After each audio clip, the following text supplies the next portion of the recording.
नमस्कार साथियों। आज जिस विषय में बात करूंगा वह है ऑनलाइन गेमिंग। इससे समाज ही नहीं, देश देश का भविष्य कैसे चौपट हो रहा है उस पर नकाम कसते हुए सरकार ने बहुत बड़ा कदम उठाया। ऑनलाइन गेम को लेके एक नया अधिनियम पारित किया जो बेहद ज़रूरी था, जो बहुत ज़रूरी। तो चलिए इसको शुरू करते हैं।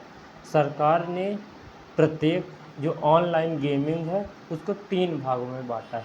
तो सर्वप्रथम जो भाग होगा ई स्पोर्ट होगा, जो सरकार द्वारा संचालित होगा।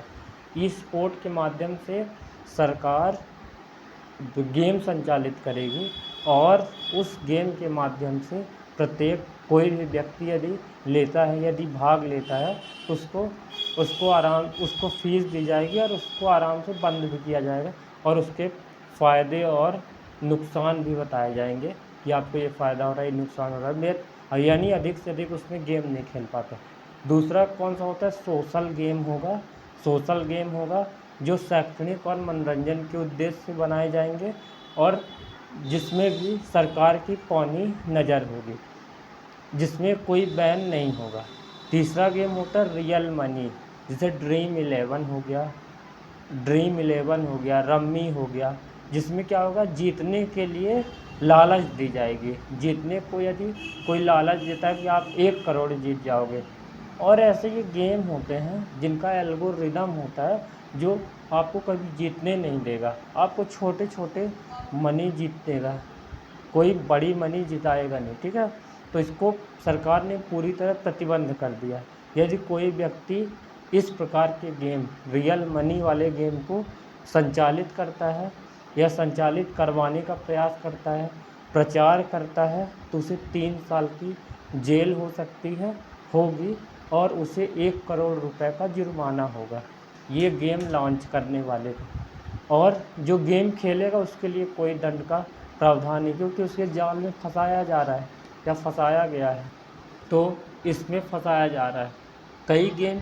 कई गेम तो ऐसे हैं व्यक्ति उसमें जान जोखिम में डाल देता है, व्यक्ति को चोरी करने में मजबूर कर देता है, तो उन गेम में सरकार ने नकेल कस दी है।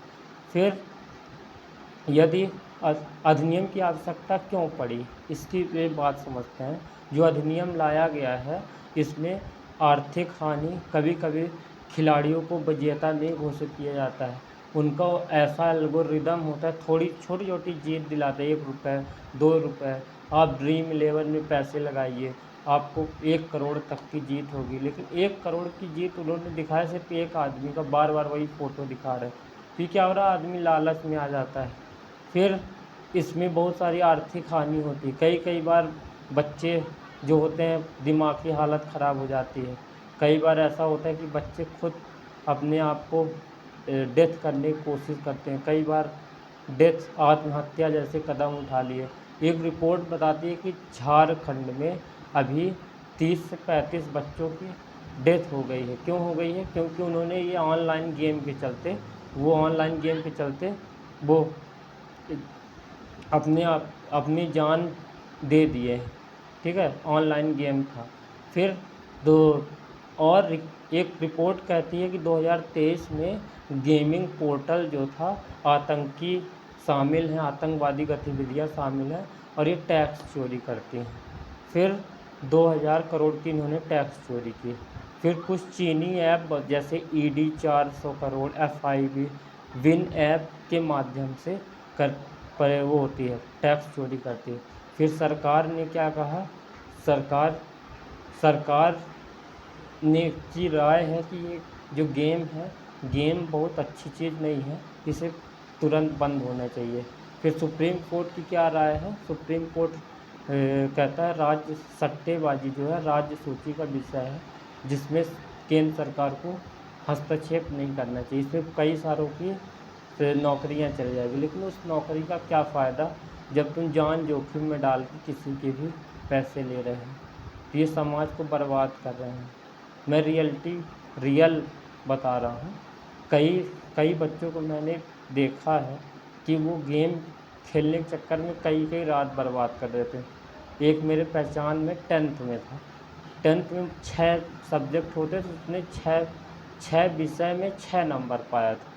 6 विषय में 6। ये आश्चर्य नहीं लगता कि आपको कि वो 6 विषय में 6 नंबर ही क्यों पाए, एक पर विषय 1 नंबर पाया, क्यों पाया? उसका जब गहराई से जांच की गई तो पाया गया कि वो पूरा दिन गेम खेलता था और रात में भी खेलता था, पढ़ाई के नाम पे ज़ीरो था। ठीक है, पढ़ाई के नाम पे ज़ीरो था। तो इसको इस प्रकार का समाज में जो फैल रहा है, इसमें नकेल कसना सरकार के लिए बहुत ज़रूरी था। इसलिए सरकार ने बहुत बढ़िया किया। धन्यवाद।